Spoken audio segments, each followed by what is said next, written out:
ఇక ఒక మాట,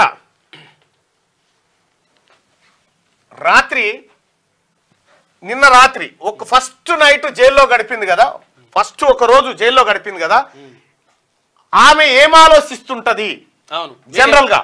ఆ నైట్ కవిత నిన్న నైట్ ఏం ఆలోచించుంటది ఒక్కసారి క్లియర్ గా చెప్తా, గుర్తుపెట్టుకోరు. మొదటిసారి జైలుకు పోయిన వాళ్ళ పరిస్థితి ఎట్లా ఉంటది, బయట ఎన్ని డాంబికాలు చెప్పినా నిన్న రాత్రి ఒంటరిగా కవిత డిటెన్షన్ సెల్లో రిమాండ్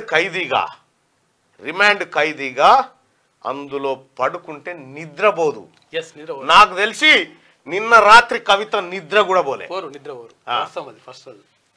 ఇది జైలు. ఇందులో బయటికేం తాళం వేస్తారు, బయటికేం తాళం ఎత్తే చెల్లె లోపట్నే ఉంటది ఒక్కతే. లైట్ వేసి పెడతారు, ఇలా లైట్ వేసి పెడతారు, మళ్ళా లైట్ వేసి పెడతారు. ఎందుకు వేసి పెడతారు అంటే ఆయనతో ఏమైనా చేసుకోగలని పెడతారు అన్నట్టు. సహజంగా అందరికి పెడతారు. ఇందులో కవిత గారు ఉంటారు. ఇక పాపం అమ్మగారి బాధ వర్ణాతీతంగా ఉంటది. నిన్న నైటు మీరు చూడ్రి, ఇలా మీడియా కూడా కనిపిస్తే ఆ కళ్ళని ఉబ్బిపోయి నిద్రలేమితోటి భయంగా ఉంటది. ఆ క్షణానికి ఏం ఆలోచిస్తుంటది తెలుసా కవిత? నిన్న రాత్రి భోజనం చేసినాక ఏం ఆలోచిస్తుంటదంటే, నేను ఎక్కడి నుంచి ఎక్కడికి వచ్చి పడ్డా, నాకు తెలిసి కన్నీళ్లు పెట్టుకొని ఉంటది. నాకు తెలిసి దించినావా కొంచెం గుంజు ముక్కు కిందికి.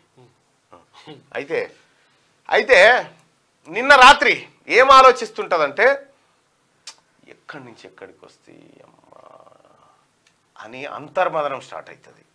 నిద్రపోదు, పిల్లలు యాదికొస్తుంటారు, కుటుంబం యాదికొస్తుంటుంది, తను సంపాదించిన సంపాదన ఎటుపోతుందో, ఏమైతుందో, ఎవడు అనుభవిస్తుండో ఇవన్నీ యాద్ చేసుకొని ఉంటుంది రాత్రి. ఎప్పుడు తెల్లారుతుందా? ప్రతి 10 నిమిషాలకోసారి గడియారాన్ని చూసుకొని ప్రతి 10 నిమిషాలకోసారి గడియారాన్ని చూసుకొని ఉంటుంది. ఇది ఇంకొక 2-3 రోజులు ఉంటుంది. ఆ తర్వాత కామన్ అయిపోతుంది. पक्कन वाले कहाँ से आए तुम? कहाँ से आए? कौन सा केस में आया था? अच्छा मर्डर केस 302 में आया। 302 में, अच्छा ऐसा। आप किसी काम में आए मैडम इधर? अंटे खाली जेल देखने के लिए मेरा बाप ने भेज दिया इधर तक అని చెప్పి ఆడ కూడా డైలాగులు కొడితే కానీ ఏం చెప్పినా కూడా ఈమెకు ప్రత్యేక పర్మిషన్లు. ఫస్ట్ జైళ్ళ గురించి మాట్లాడుకుందాం. జైలు ఏంటి? ఒకటి సబ్ జైలు అని ఉంటుందా? జైల్లో రకాలు: సబ్ జైలు, జిల్లా జైలు, ఆ తర్వాత సెంట్రల్ జైలు. ఇవి జైళ్ళలో రకాలు. చాలా మందికి జైలు ఏంటి అన్న ఇప్పుడు టాపిక్ వచ్చింది కాబట్టి మాట్లాడుకుందాం. సబ్ జైలు ఏదైతే ఉంటుందో రిమాండ్ ఖైదీలను ఉంచేటువంటి ఒక సాధారణ జైలు. ఇందులో కొన్ని నెలల పాటు శిక్ష అనుభవించే వాళ్ళని ఇందులో పెడతారు. నెల 6 నెలలు అనుభవించే వాళ్ళని ఇందులో పెడతారు. అయితే జిల్లా జైలు ఏదైతే ఉందో ఈ జిల్లా జైల్లో ఇందులో దాదాపు ఒక 20 మంది కెపాసిటీ ఉంటుంది. ఈ సబ్ జైలు. ఈ జిల్లా జైలు వచ్చేసి 400 మంది దాకా ఉండేటువంటి కెపాసిటీ ఉంటుంది. ఇందులో శిక్ష పడ్డటువంటి ఖైదీలు 5 ఏళ్ళు 6 ఏళ్ళు అట్టున్నటువంటి ఉంటారు. ఇక సెంట్రల్ జైలు ఏదైతే ఉందో ఇది హై సెక్యూరిటీ జైలు అన్నట్టు. ఈ సెంట్రల్ జైల్లో జీవిత ఖైదీలు, ఆ తర్వాత ఇతర పెద్ద నేరాలు చేసిన వాళ్ళంతా ఇందులో ఉంటారు. ఇగో ఇందులోనే ఉందన్నట్టు కవిత. మీకు ఇప్పుడు మన తిహార్ జైలు ఏదైతే ఉందో తిహార్ జైలు దక్షిణాసియాలో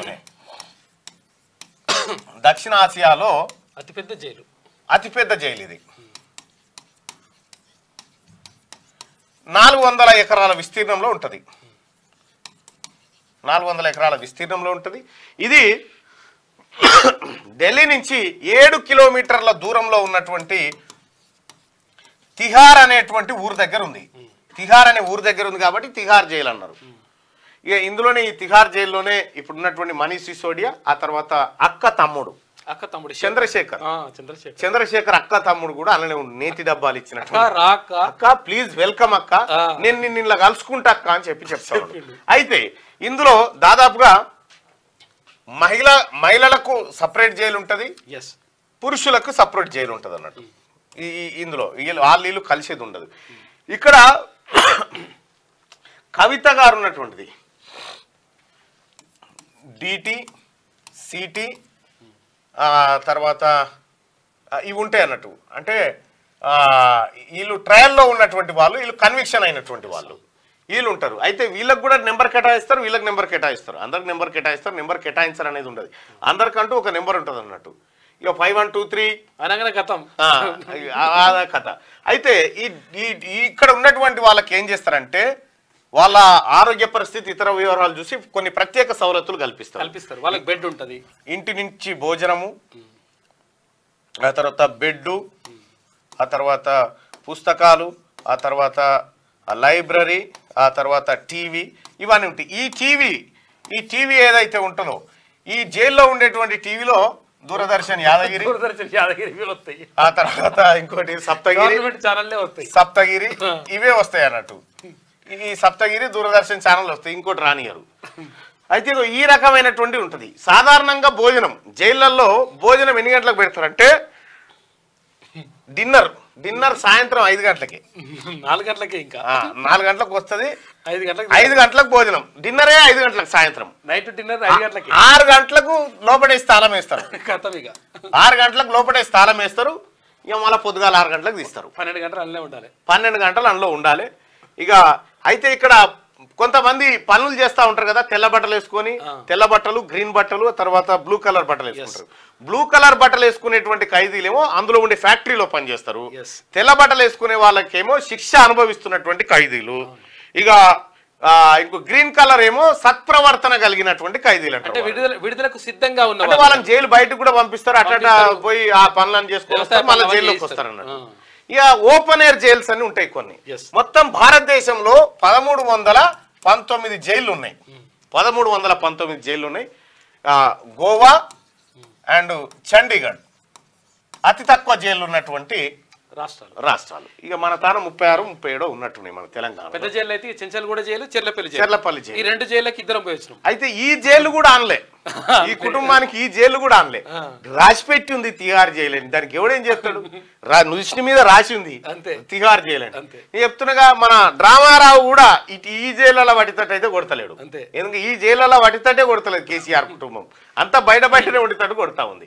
ఈ రకంగా జైళ్ళ వ్యవస్థ ఉంది. అయితే ఈ వచ్చే నెల 9 తారీఖు వరకు, ఏప్రిల్ 9 తారీఖు వరకు కల్వకుంట్ల కవితను తిహార్ జైల్లో పెట్టుర్రి, తర్వాత ఆలోచిద్దామని చెప్పని అన్నారు. అయితే ఆమె ఏమంటదంటే, నా కొడుకు పరీక్షలు ఉన్నాయి కాబట్టి నాకు మధ్యంతర బెయిల్ కావాలి అని పిటిషన్ వేసుకున్నాడు.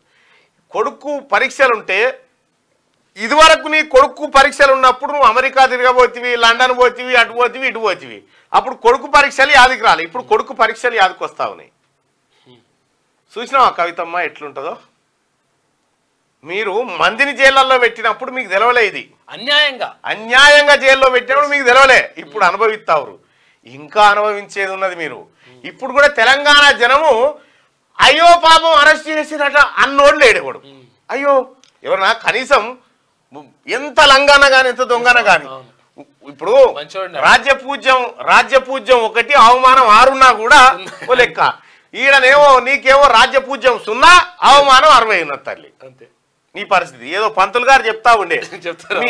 మీ అన్న కూడా ఏ కేసులో రాబోతా ఉన్నాడంటే, ఇగో ఈ కేసే, ఏది మూడో నేత్రము తెలిసింది, తెలుస్తాడు అని చెప్తాడు. నరసింహుడికి త్రినేత్రం ఉంది, అలాగే మన చంద్రశేఖర్ రావు గారి కూడా 3వ నేత్రం ఉంది.